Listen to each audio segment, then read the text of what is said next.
بسم اللہ الرحمن الرحیم۔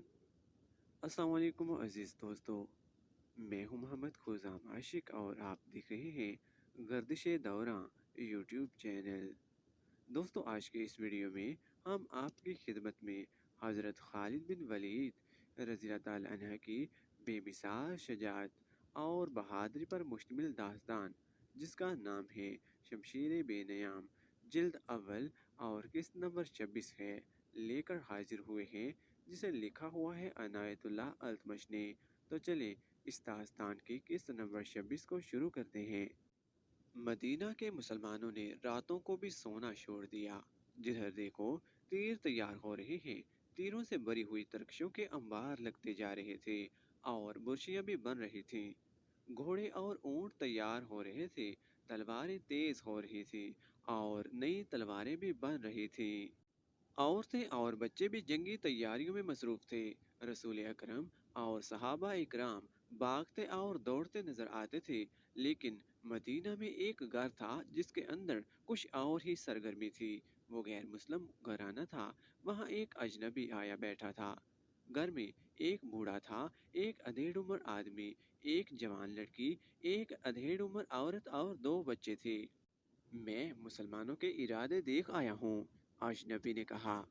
ان کا ارادہ ہے کہ مکہ والوں کو بے خبری میں جا لیں۔ بلا شک و شبہ محمد جنگی چالوں کا ماہر ہے۔ اس نے جو کہا ہے وہ کر کے دکھا دے گا۔ ہم کیا کر سکتے ہیں؟ بوڑھے نے پوچھا۔ میرے بزرگ، اجنبی نے کہا، ہم اور کچھ نہیں کر سکتے، لیکن ہم مکہ والوں کو خبردار کر سکتے ہیں کہ تیار رہو اور ادھر ادھر کے قبیلوں کو اپنے ساتھ ملا لو اور مکہ کے راستے میں کہیں گھات لگا کر مسلمانوں پر ٹوٹ پڑو۔ مکہ پہنچنے تک ان پر شب خون مارتے رہو۔ مسلمان جب مکہ پہنچیں گے تو ان کا دم خم ٹوٹ چکا ہوگا۔ قسم ہے اس کی جسے میں پوچھتا ہوں، بوڑھے نے جوشیلی آواز میں کہا۔ تم عقل والے ہو، تم خدائے خدا کے سچے پجاری ہو۔ خدائے خدا نے تمہیں عقل و دانش عطا کی ہے، کیا تم مکہ نہیں جا سکتے؟ نہیں، اجنبی نے کہا۔ مسلمان ہر غیر مسلم کو شک کی نگاہوں سے دیکھ رہے ہیں۔ وہ جانتے ہیں میں یہودی ہوں، وہ مجھ پر شک کریں گے۔ میں اپنی جان پر کھیل جاؤں گا۔ مجھے ان یہودیوں کے خون کا انتقام لینا ہے جنہیں مسلمانوں نے قتل کیا تھا۔ میری رگوں میں بنو قریظہ کا خون دوڑ رہا ہے۔ یہ میرا فرض ہے کہ میں مسلمانوں کو ضربے لگاتا رہوں۔ اگر میں اپنا یہ فرض ادا نہ کروں تو خدائے خدا مجھے اس کتے کی موت مارے جس کے جسم پر خارش اور پھوڑے ہوتے ہیں اور وہ تڑپ تڑپ کر مرتا ہے، لیکن میں نہیں چاہتا کہ میں پکڑا جاؤں۔ میں مسلمانوں کو ڈنگ مارنے کے لیے زندہ رہنا چاہتا ہوں۔ میں بوڑھا ہوں، بوڑھے نے کہا۔ مکہ دور ہے، گھوڑے یا اونٹ پر اتنا تیز سفر نہیں کر سکوں گا کہ مسلمانوں سے پہلے مکہ پہنچ جاؤں، اور یہ کام بچوں اور عورتوں کا بھی نہیں ہے۔ میرا ایک بیٹا ہے مگر بیمار ہے۔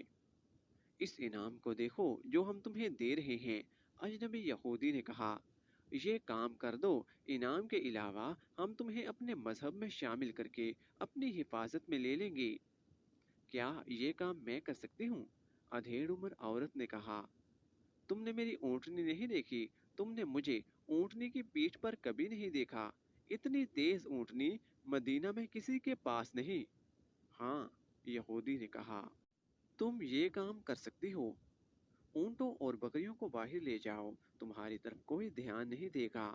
تم انہیں چرانے کے لیے ہر روز لے جاتی ہو، آج بھی لے جاؤ اور مدینہ سے کچھ دور جا کر اپنی اونٹنی پر سوار ہو جاؤ۔ اس نے ایک کاغذ اس عورت کو دیتے ہوئے کہا، اسے اپنے سر کے بالوں میں چھپا لو، اونٹنی کو دوڑاتی لے جاؤ اور مکہ میں ابو سفیان کے گھر جاؤ اور بالوں میں سے یہ کاغذ نکال کر اسے دے دو۔ لاؤ، عورت نے کاغذ لے کر کہا۔ پورا انعام میرے دوسرے ہاتھ پر رکھ دو اور اس یقین کے ساتھ میرے گھر سے جاؤ کہ مسلمان مکہ سے واپس آئیں گے تو ان کی تعداد آدھی بھی نہیں ہوگی اور ان کے سر جھکے ہوئے ہوں گے اور شکست ان کے چہروں پر لکھی ہوئی ہوگی۔ यहूदी ने सोने के 3 टुकड़े औरत को दिए और बोला, ये इस इनाम का निस्फ है जो हम तुम्हें इस वक्त देंगे जब तुम ये पैगाम अबू सुफियान के हाथ में देकर वापस आ जाओगी। अगर मैंने काम कर दिया और जिंदा वापस ना आ सकी, बाकी इनाम तुम्हारे बीमार खामद को मिलेगा। यहूदी ने कहा। ये औरत अपने ऊंट और बकरियां चराने के लिए ले गई। इन्हें वो हाँकती ले जा रही थी। किसी ने भी ना देखा कि ऊँटों की पीठें नंगी थी, लेकिन एक ऊँटनी सवारी के लिए तैयार की गई थी। इसके साथ पानी का मशकीज़ा और एक थैला भी बंधा हुआ था। औरत इस रेवड़ को शहर से दूर ले गई। बहुत देर गुजर गई तो यहूदी ने इस जवान लड़की को, जो घर में थी, कहा, वो जा चुकी होगी, तुम जाओ और ऊँटों और बकरियों को शाम के वक्त वापस ले आना। वो लड़की हाथ में गदड़ियों वाली लाठी लेकर बाहर निकल गई, लेकिन वो शहर से बाहर जाने की बजाय शहर के अंदर चली गई। वो इस तरह इधर उधर देख रही थी जैसे वो किसी को ढूंढ रही हो। वो गलियों में से गुजरी और एक मैदान में जा रुकी। वहाँ बहुत से मुसलमान ढाले और तलवारें लिए तैगजनी की मशक कर रहे थे। एक तरफ शतर दौड़ हो रही थी, तमाशाइयों का भी हजूम लगा था। लड़की इस हजूम के इर्द गिर्द घूमने लगी। वो किसी को ढूंढ रही थी। इसके चेहरे पर परेशानी के आसार थे, जो बढ़ते जा रहे थे।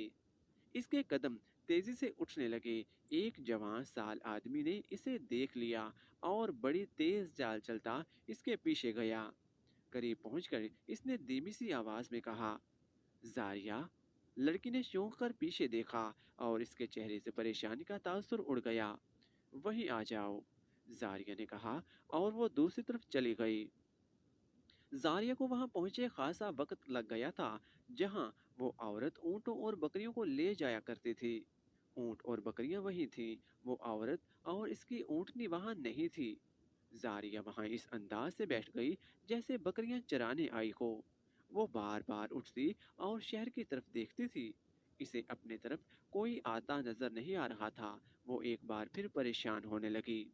सूरज डूबने के लिए उफक की तरफ जा रहा था जब वो आता हुआ दिखाई दिया। जारिया ने सुकून की आंख भरी और बैठ गई। ओह अबैद, जारिया ने इसे अपने पास बिठा कर कहा, तुम इतनी देर से क्यों आए हो? मैं परेशान हो रही हूँ। क्या मैंने तुम्हें परेशानी का इलाज बताया नहीं? उबैद ने कहा, मेरे मजहब में आ जाओ और तुम्हारी परेशानी ख़त्म हो जाएगी। जब तक तुम इस्लाम कबूल नहीं करते, मैं तुम्हें अपनी बीवी नहीं बना सकता। सोचो जारिया, सोचो, हम कब तक इस तरह छुप छुप कर मिलते रहेंगे? ये बातें फिर कर लेंगे, जारिया ने कहा। मेरी मोहब्बत मजहब की पाबंद नहीं, मैं तुम्हारी ही पूजा करती हूँ, ख्वाबों में भी तुम्हें ही देखती हूँ। लेकिन आज मेरे दिल पर बोझ आन पड़ा है। कैसा बोझ? मुसलमान मक्का पर हमला करने के लिए जा रहे हैं, जारिया ने कहा। तुम ना जाओ उबैद, तुम्हें अपने मजहब की कसम है, ना जाना, कहीं ऐसा ना हो। मक्का वालों में इतनी जान नहीं रही कि हमारे मुकाबले में जम सकें, उबैद ने कहा। लेकिन जारिया, इनमें जान हो या ना हो, मुझे अगर मेरे रसूल आग में कूद जाने का हुक्म दे तो मैं आपका हुक्म मानूंगा। दिल पर बोझ ना डालो जारिया, हमारा ये हमला ऐसा होगा कि इन्हें इस वक्त हमारी खबर होगी जब हमारी तलवारें इनके सरों पर चमक रही होंगी। ऐसा नहीं होगा उबैद, जारिया ने परेशानी और जज्बात की शिद्दत से उबैद का सर अपने सीने से लगाकर कहा, ऐसा नहीं होगा। वो घात में बैठे होंगे। आज रात के पिछले पहर या कल सुबह अबू सुफियान को पैगाम मिल जाएगा कि मुसलमान तुम्हें बेखबरी में दबोचने के लिए आ रहे हैं। तुम ना जाना उबैद, कुरैश और इनके दोस्त कबीले तैयार होंगे। क्या कह रही हो जारिया? उबैद ने बिदक कर अपना सर इसके सीने से हटाते हुए पूछा। अबू सुफियान को किसने पैगाम भेजा है? एक यहूदी ने, जारिया ने कहा, और पैगाम मेरे बड़े भाई की बीवी लेकर गई है। मेरी मोहब्बत का अंदाज़ा करो उबैद, मैंने तुम्हें वो राज दे दिया है जो मुझे नहीं देना चाहिए था। ये सिर्फ इसलिए दिया है कि तुम किसी बहाने रुक जाओ। कुरैश और दूसरे कबीले मुसलमानों का वो कश्तो खून करेंगे कि कोई किस्मत वाला मुसलमान ही जिंदा वापस आएगा। उबैद ने इससे पूछ लिया कि इसके भाई की बीवी किस तरह और किस वक्त रवाना हुई है। उबैद उठ खड़ा हुआ और जारिया जैसी हसीन और नौजवान लड़की और इसकी वालहाना मोहब्बत को नज़रअंदाज करके शहर की तरफ दौड़ पड़ा। इसे जारिया की आवाज़ें सुनाई देती रहीं, उबैद रुक जा, उबैद। और उबैद जारिया की नज़रों से ओझल हो गया। रसूल करीम को पूरी तफसील से बता दिया गया कि एक औरत बड़ी तेज़ रफ्तार ऊँटनी पर अबू सुफियान के नाम पैगाम अपने बालों में छुपा कर ले गई है, इसे अभी रास्ते में होना चाहिए था। रसूल करीम ने इसी वक्त हज़रत अली और हज़रत ज़ुबैर को बुलाकर इस औरत और इसकी ऊँटनी की निशानियाँ बताईं और इन्हें इस औरत को रास्ते में पकड़ने को भेज दिया। हज़रत अली और हज़रत ज़ुबैर के घोड़े अरबी नस्ल के थे। उन्होंने इसी वक्त घोड़े तैयार किए और एड़े लगा दी। इस वक्त सूरज गरूब हो रहा था। दोनों शाहसवार मदीना से दूर निकल गए तो सूरज गरूब हो गया। अगले दिन का सूरज तुलु हुआ तो हज़रत अली और हज़रत ज़ुबैर रज़ी ताला अन्हा के घोड़े मदीना में दाखिल हुए। इनके दरमियान एक ऊँटनी थी जिस पर एक औरत सवार थी। मदीना के कई लोगों ने इस औरत को पहचान लिया। इसे रसूल करीम के पास ले गए। इसके बालों से जो पैगाम निकाला गया था वो हुजूर के हवाले किया गया। आप सल्लल्लाहु अलैहि वसल्लम ने पैगाम पढ़ा तो चेहरा लाल हो गया। ये बड़ा ही खतरनाक पैगाम था। इस औरत ने इकबाल जुर्म कर लिया और पैगाम देने वाले यहूदी का नाम भी बता दिया। रसूल अकरम ने इस औरत को सजाए मौत दे दी, लेकिन यहूदी इसके घर से गायब हो गया था। अगर ये पैगाम मक्का पहुंच जाता तो मुसलमानों का अंजाम बहुत बुरा होता। मक्का पर फौजकशी की क़यादत रसूल अल्लाह सल्लल्लाहु अलैहि वसल्लम फरमा रहे थे। रसूल अल्लाह ने तैयारियों का जायज़ा लिया और कूच का हुक्म दे दिया। इस इस्लामी लश्कर की तादाद 10,000 प्यादा और सवार थी। इस लश्कर में मदीना के इर्द गिर्द के वो कबीले भी शामिल थे जो इस्लाम कबूल कर चुके थे। मुवर्रिखीन ने लिखा है कि ये लश्कर मक्का जा रहा था तो रास्ते में 2-3 कबीले इस लश्कर में शामिल हो गए। तकरीबन तमाम मुस्लिम और गैर मुस्लिम मुवर्रिखों ने लिखा है कि रसूल खुदा की क़यादत में इस लश्कर की पेशकदमी गैर मामूली तौर पर तेज़ थी और ये मुसलमानों का पहला लश्कर था जिसकी नफरी 10,000 तक पहुंच चुकी थी। ये लश्कर मक्का के शिमाल मगरब में एक वादी मुराज़ में पहुंच गया जो मक्का से तकरीबन 10 मील दूर है। इस वादी का एक हिस्सा वादी फातिमा कहलाता है। रसूल अकरम सल्लल्लाहु अलैहि वसल्लम इस मकसद में कामयाब हो चुके थे कि अहले मक्का को इस्लामी लश्कर की आमद की खबर ना हो।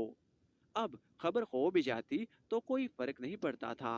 अब कुरैश दूसरे कबीलों को मदद के लिए बुलाने नहीं जा सकते थे। रसूल करीम सल्लल्लाहु अलैहि वसल्लम ने किसी न किसी बहरूप में अपने आदमी मक्का के करीब गिरदो नवाख में भेज दिए थे। थोड़ी देर आराम करके इस्लामी लश्कर मक्का की तरफ चल पड़ा। जापा एक मुकाम है जहाँ लश्कर का हर अव्वल दस्ता पहुंचा तो मक्का की तरफ से छोटा सा एक काफिला आता दिखाई दिया। इसे करीब आने दिया गया। देखा तो वो कुरैश का एक सरकर्दा आदमी अब्बास था जो अपने पूरे खानदान को साथ लिए मदीना को जा रहा था। ये वो शख्स था जिसने हज़रत अब्बास रज़ी अल्लाह ताला अन्हा के नाम से तारीख़ इस्लाम में शोहरत हासिल की। इन्हें रसूल अकरम के हुजूर लाया गया। आप सल्लल्लाहु अलैहि वसल्लम इन्हें अच्छी तरह जानते थे। क्यों अब्बास? रसूल अकरम ने कहा, क्या तू इसलिए मक्का से भाग निकला है कि मक्का पर क़यामत टूटने वाली है? खुदा की कसम, मक्का वालों को खबर ही नहीं कि मोहम्मद का लश्कर इनके सर पर आ गया है। अब्बास ने कहा, और मैं तेरी अतात कबूल करने मदीना को जा रहा था। मेरी नहीं अब्बास, रसूल खुदा ने कहा, अतात इस अल्लाह की कबूल कर जो वाहिद ला शरीक है और वही इबादत के लायक है। मैं इसका भेजा हुआ रसूल हूँ। हज़रत अब्बास रज़ी ताला अन्हु ने इस्लाम कबूल कर लिया। रसूल करीम सल्लल्लाहु अलैहि वसल्लम ने इन्हें गले से लगा लिया।